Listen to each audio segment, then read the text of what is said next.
सुसमाचार में हम पढ़ते हैं मत्ती का 28 अध्याय में, तो हमने वहाँ पर ये पढ़ा कि प्रभु यीशु मसीह ने एक महान आज्ञा दी है ना।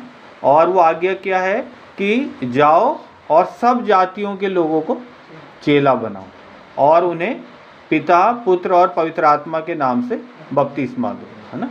और फिर हमने ये जाना कि प्रभु यीशु मसीह का चेला बनना, तो प्रभु यीशु मसीह का चेला बनना एक उसमें एक त्याग की बात है ना। प्रभु यीशु मसीह कहते हैं जो मेरे पीछे आना चाहता है वो अपना क्रूस उठाए और मेरे पीछे हो ले। और यीशु मसीह के चेले को अपने आप का इनकार करना है ना। और यीशु मसीह का चेला वही हो सकता है जो उसके लिए कुछ कीमत चुकाने को तैयार हो। यीशु मसीह का चेला, प्रभु यीशु मसीह जब निकोदेमुस से बातचीत कर रहे थे तो निकोदेमुस ने प्रभु यीशु मसीह को कहा, हे रब्बी, तू हम ये जानते हैं कि तू परमेश्वर की ओर से होके आया, परमेश्वर की ओर से आया है। और क्योंकि वो चिन्ह जो प्रभु यीशु मसीह दिखाते थे, तो निकोदेमुस कहता है वो कोई आम व्यक्ति नहीं दिखा सकता, वो वही जन दिखा सकता है जिसके साथ परमेश्वर है। तो निकोदेमुस को प्रभु यीशु मसीह कहते हैं कि स्वर्ग राज्य में प्रवेश करने के लिए किसी भी मनुष्य को नए सिरे से जन्म लेना आवश्यक है। और नए सिरे से जन्म लेने का मतलब वो ये है कि पवित्र आत्मा के द्वारा, तो पवित्र आत्मा के द्वारा वो जन्म लेना है ना, और पवित्र आत्मा के द्वारा या परमेश्वर के द्वारा जन्म लेना। तो प्रभु यीशु मसीह का चेला वो है जो परमेश्वर की ओर से जन्म लेता, परमेश्वर उसके जीवन में कार्य करता है ना।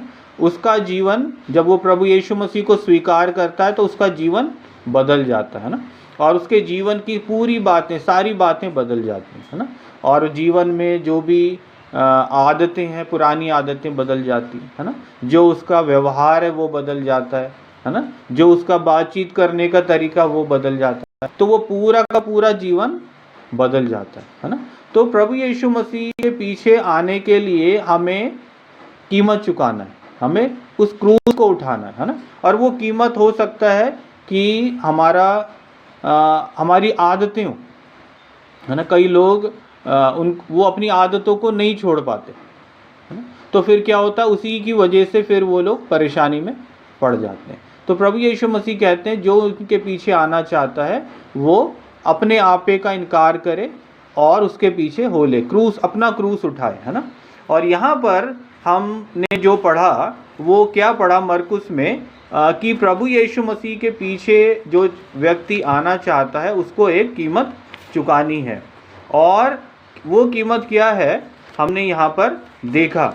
और हमने ये पढ़ा कि प्रभु यीशु मसीह कहते हैं, मैं तुमसे सच कहता हूँ कि कोई ऐसा नहीं जिसने मेरे और सुसमाचार के लिए घर या भाइयों या मेरे और सुसमाचार के लिए भाइयों या बहनों या माता या पिता या बाल बच्चों या खेतों को छोड़ दिया हो और अब इस समय 100 गुना ना पाए।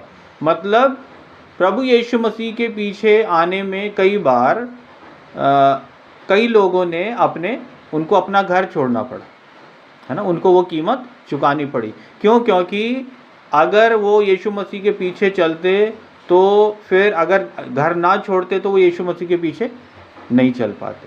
कई लोगों ने, है ना, जो उनके प्रियजन हैं उनको छोड़ना पड़ा। क्यों? क्योंकि वो उनके प्रियजन उनको मसीह से दूर कर रहे थे। तो अब प्रभु यीशु मसीह कहते हैं उन्होंने वो कीमत चुकाई, तो ऐसा नहीं कि उन्होंने कुछ खोया। वो प्रभु यीशु मसीह में आए तो उन्होंने कितना गुना पाया? कई गुना पाया, है ना, 100 गुना पाया, है ना। और जब परमेश्वर के राज्य में कोई जन शामिल हो जाता है तो उसको एक बड़ा परिवार मिलता है ना, और उसको एक नई संगति मिलती है ना। और जब हम परमेश्वर के राज्य में प्रवेश करेंगे, स्वर्ग देश में प्रवेश करेंगे, तो हम देखेंगे कि परमेश्वर के कितने लोग वहाँ पर जमा है ना। पूरी दुनिया से लोग वहाँ पर जमा होंगे। तो यहाँ पर प्रभु यीशु मसीह ये कहना चाहते हैं कि हमें उसके पीछे चलने के लिए एक कीमत को चुकाना है ना, एक कीमत हमें देना है। और अगर हम दूसरा कुरिन्थियों में देखें, दूसरा कुरिन्थियों का 5 अध्याय, दूसरा कुरिन्थियों की पत्री उसका 5 अध्याय और उसका 17 पद में यदि हम देखते हैं तो वहाँ पर पौलुस प्रेरित एक बात को कहते हैं कि हम मसीह में नई सृष्टि हैं। दूसरा कुरिन्थियों का 5 अध्याय और 17 पद सबने निकाला? तो यहाँ लिखा है, इसलिए यदि कोई मसीह में है तो वो नई सृष्टि है, पुरानी बातें बीत गई हैं, देखो सब बातें नई हो गई हैं। तो जो कोई मसीह में है वो नई सृष्टि है। जब हम यीशु मसीह में आ जाते हैं तो प्रभु यीशु मसीह का स्वभाव हमारे जीवन में आ जाता है।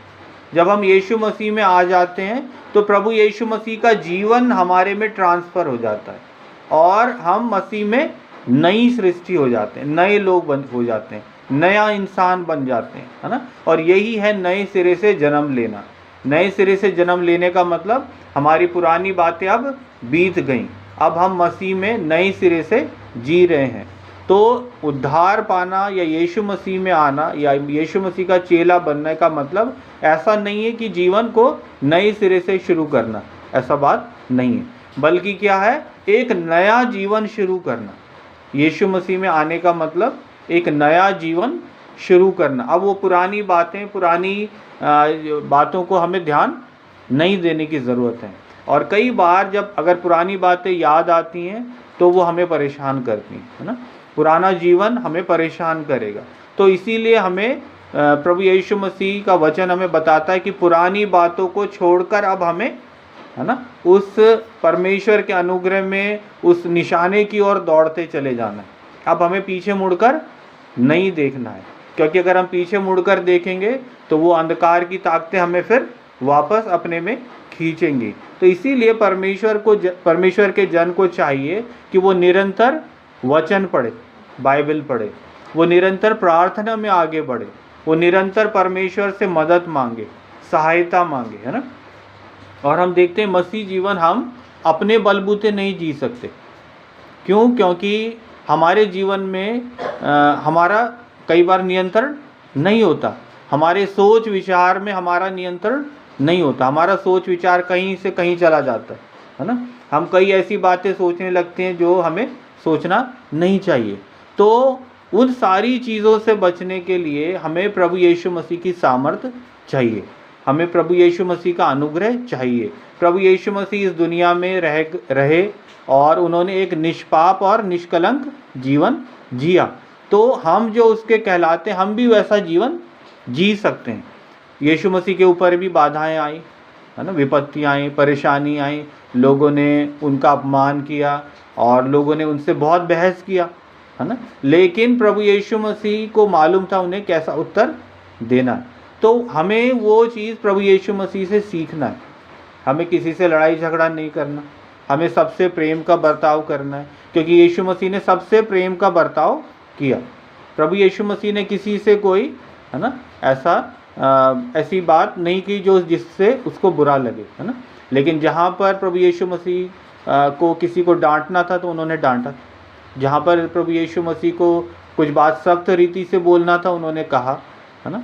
लेकिन इन सारी चीज़ों में भी वो सिद्ध बने रहे, है ना, वो परफेक्ट बने रहे और उन्होंने एक निष्पाप और निष्कलंक जीवन व्यतीत किया। और ऐसे ही अब हमारा जो आदर्श है, हमारा जो एग्जाम्पल है, उदाहरण है, वो कौन है? प्रभु यीशु मसीह। हम किसी मनुष्य को देखकर नहीं जीते, है ना, हम किसी पास्टर को देख के नहीं जीते, हम किसी भविष्यद्वक्ता को देखकर नहीं जीते, हम यीशु मसीह को देखकर जीते हैं। तो इसीलिए हमें हमारी निगाहें यीशु मसीह की ओर होनी चाहिए। यीशु मसीह सिद्ध है तो हमें सिद्ध बनना है, हमें मनुष्य की ओर नहीं देखना, है ना। अगर कोई चर्च नहीं आता तो हमें ये नहीं देखना कि वो चर्च नहीं आता, है ना, तो मैं भी ना जाऊं तो कोई परेशानी नहीं। अगर कोई व्यक्ति झूठ बोलता है तो हमें ज़रूरत नहीं है कि हम भी झूठ बोलें, है ना। हमें दुनिया को देखकर कार्य नहीं करना है। क्यों? पौलुस प्रेरित क्या कहता है?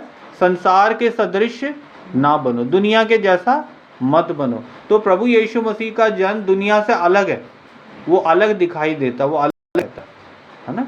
और इसीलिए दुनिया के लोग, है ना, दुनिया के लोग अपने आप ही इस बात को मान लेते हैं कि भैया हमसे अलग है ना। वो तो नहीं अलग होना चाहता, लेकिन दुनिया के लोग कहते हैं ना, क्यों हमारे साथ अब ये महफिल में नहीं आता, हमारे साथ अब ये हंसी मजाक में नहीं शामिल होता, है ना, और हमारे साथ जो भी बातें हैं, है ना, इन सारी चीज़ों में नहीं शामिल होता।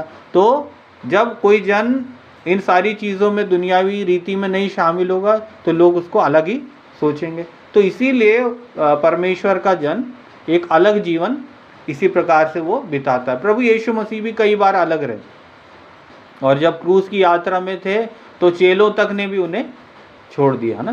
जब क्रूस पर उनको वहाँ पर लटकाया गया तो सिर्फ एक चेला वहाँ पर था, बाकी 11 के 11 गायब थे।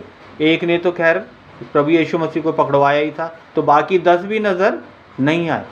तो इस प्रकार से हम देखते हैं कि प्रभु यीशु मसीह हमारा उदाहरण है। तो कई बार कभी आपको लगेगा कि हम अकेले हैं, अकेले पड़ गए, क्योंकि हम यीशु मसीह के जन हैं, तो हमें उससे घबराने की ज़रूरत नहीं।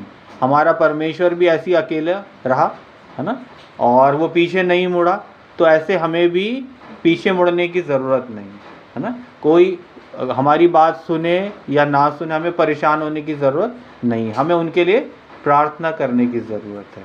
तो आइए हम प्रार्थना करें, अपने लिए प्रार्थना करेंगे कि हम परमेश्वर के प्रति विश्वास योग्य बने रहें, हम उसके पीछे चलें, है ना। हम परमेश्वर के वचन को पढ़ें, परमेश्वर के वचन को पढ़ने के लिए हम समय निकालें, है ना। कई बार हम बहुत व्यस्त हो जाते हैं, हम प्रार्थना करने के लिए समय निकालें, है ना। हम दूसरों को वचन सुनाने के लिए समय निकालें, क्योंकि वो प्रभु यीशु मसीह की आज्ञा है। तो इन बातों से हम पीछे ना हटें। आइए हम प्रार्थना करेंगे। परमेश्वर इन वचनों के द्वारा हम सभी को आशीषित करें। हालेलुया। स्वर्गीय पिता परमेश्वर, हम आपको धन्यवाद देते हैं प्यारे प्रभु, ये मौका हमारे जीवन में आपने दिया है कि हम आपकी उपस्थिति में आएँ। प्यारे परमेश्वर, आपके पवित्र वचन से हमने पढ़ा प्रभु यीशु मसीह कि आपके पीछे चलने के लिए, आपका चेला होने के लिए हमें एक कीमत को चुकाना है। ओ प्यारे प्रभु यीशु मसीह, वो कीमत कई बार हमारे लिए बड़ा मुश्किल होता है कि हम चुकाएं। ओ प्यारे परमेश्वर, एक धनी व्यक्ति जब आपके पास आया तो वो कहता है कि वो व्यवस्था की बातें वो बचपन से, लड़कपन से मानता आया, लेकिन प्यारे प्रभु यीशु मसीह आपने उसको वो बात बताया, क्योंकि वो धनी व्यक्ति था। आपने उससे कहा कि अपना सब कुछ बेचकर कंगालों को दे और उसके पीछे हो जा। ओ प्यारे परमेश्वर, कई बार हमें कई ऐसी बातों को त्यागना पड़ता है ताकि हम आपके पीछे चलें। ओ प्यारे परमेश्वर, कई बातें हमें बहुत प्रिय लगती हैं, हमें बड़ी अच्छी लगती हैं, और हम उन बातों को त्यागना नहीं चाहते, लेकिन प्यारे परमेश्वर, आपका वचन हमें बताता है, यदि हम आपके पीछे चलना चाहते हैं, आपका चेला बने रहना चाहते हैं, आपके प्रति विश्वास योग्य बने रहना चाहते हैं, तो हमें कई बातों को छोड़ने की ज़रूरत है। प्यारे परमेश्वर, हम प्रार्थना करते हैं, ओ प्यारे परमेश्वर, हम जितने लोग यहाँ उपस्थित हैं, यदि हमारे जीवन में कोई भी ऐसी बातें, कोई भी ऐसी आदतें, कोई भी ऐसा कारण है जो हमें आपसे दूर रखता है, उस चीज़ को मैं प्रभु यीशु मसीह नासरी के नाम से इसी वक्त डांटता हूँ। हम में से हर एक के जीवन से दूर होने दीजिए प्यारे परमेश्वर। आपके और हमारे बीच में कोई भी बाधा या रुकावट ना आने पाए। प्यारे प्रभु यीशु मसीह, आपके पीछे चलने में यदि कोई भी कीमत हमें चुकानी पड़े तो हम उससे पीछे ना हटें। प्यारे प्रभु, आप हम में से हर एक की अगुवाई करिए, हमारी सहायता करिए, हम में से हर एक को आशीषित करिए। हम आपके प्रेम में बने रहें प्यारे परमेश्वर, हम आपके अनुग्रह में बने रहें प्यारे प्रभु। हमारा परिवार आपकी नज़दीकी में बना रहे। ओ प्यारे परमेश्वर, यदि हमारे परिवार में जो लोग आपसे दूर हैं, उनके लिए मैं विनती करता हूँ प्यारे परमेश्वर। ओ प्यारे प्रभु, आप इस वर्ष उनको आपके अनुग्रह में लेके आएँ, आपके राज्य में शामिल करें प्यारे प्रभु। वे लोग उद्धार पाएं और बच बच जाएं प्यारे प्रभु, हम प्रार्थना करते हैं। और जैसा हमने उस गीत में गाया कि मैं और मेरा घराना प्रभु यीशु मसीह के साथ जाएंगे, उसके राज्य में प्रवेश करेंगे। हम चाहते हैं हमारा पूरा परिवार प्यारे प्रभु आपके राज्य में प्रवेश करे, आपके साथ चलें प्यारे प्रभु, आपके प्रति विश्वास योग्य बने रहें प्यारे प्रभु। धन्यवाद हो प्यारे परमेश्वर, हमारी विनती प्रार्थना को आपने सुना है। प्यारे परमेश्वर, मैं विनती करता हूँ इस पूरे सप्ताह भर हम में से हर एक की अगुवाई करिए, हमारी सहायता करिए। हम प्यारे परमेश्वर आपके एक अच्छे गवाह बने प्यारे परमेश्वर, हमारे परिवारजनों पर आपका अनुग्रह होने पाए प्यारे प्रभु। धन्यवाद हो प्यारे प्रभु प्रार्थना सुनने के लिए। इस विनती को मैं प्रभु यीशु मसीह के नाम से मांगता हूँ, आमीन।